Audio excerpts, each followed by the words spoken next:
In Kashmir, when people are pelting stones, one of the major, he has tied a person to the front of his bonnet of his jeep and he has moved from that particular place. He rescued himself and his team from that place. In that context, it has become very controversial. So, this is human shield, we call it as. Using one as a human shield to protect yourself, is it right? Using a human shield to protect yourself, is it right? That is what is the question he typically asks. I think for the last 2 years or 3 years, he is asking the same question. Now, take this question. You are SP in Jammu and Kashmir. There are 2 inspectors with you along with 15 civilian staff. 2,000 people crowd waiting to lynch you all. You have 2 options. Wait for help, follow rules.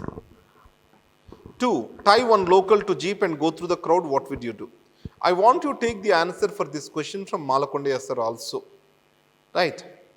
Now, how will you answer this question? I will ask this question to, right, Bhargav. So what I'm thinking is, other than the 2 options that you have given, I'm thinking that Exactly. uh, I will try to make the crowd panic and I will try to move their attention away from the armed forces.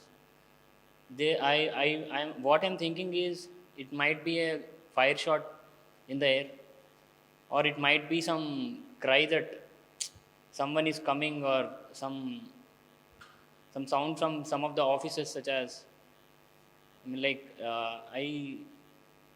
such as the ambulance sound or the armed forces vehicle sounds. So I will try these avenues first, and in the second avenue, if I can't control after these incidents, I will definitely be doing the thing that the personnel has done. No, never go for that. That's a trap. It means that you are ready to violate the civil rights of an individual to keep him as a human shield to protect your men. Your men have come into service on a premise to protect the civil rights.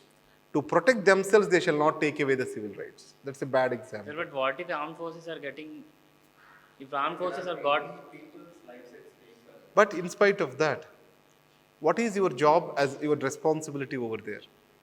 Your responsibility is to protect the civilian life. Even if your life is at stake, even if your life is at stake or any, because that is your responsibility. So you cannot violate the rights of others to protect yourself. That is the primary rule in civil services so or in what police. about the morale of armed forces throughout the borders, and what about the morale of the country? Everyone are being trained in that way. Believe me. That's the democracy. You cannot take a human shield is some activity done by the terror organizations, not by the legally bound organizations like police or armed forces. But if And I'm completely out of avenues, then what is left for me to do? why do you think avenues are left out? You ask for help. In the meanwhile, learn the art of managing the crowd. You ask for help. Now you have to watch a movie when US embassy was attacked in Libya, Benghazi, how these people have fought to protect the civilian officer over there. That 13 hours, some movie is there. Whom they are firing? The people who are attacking on them. But what is their objective, to protect the civilian officer or not? These people are the police personnel or armed forces personnel or some mercenaries who are there.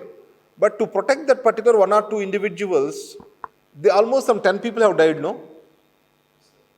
So you can say, if you balance the number of lives lost, these people could have been given up those 2 people, these people have escaped, no?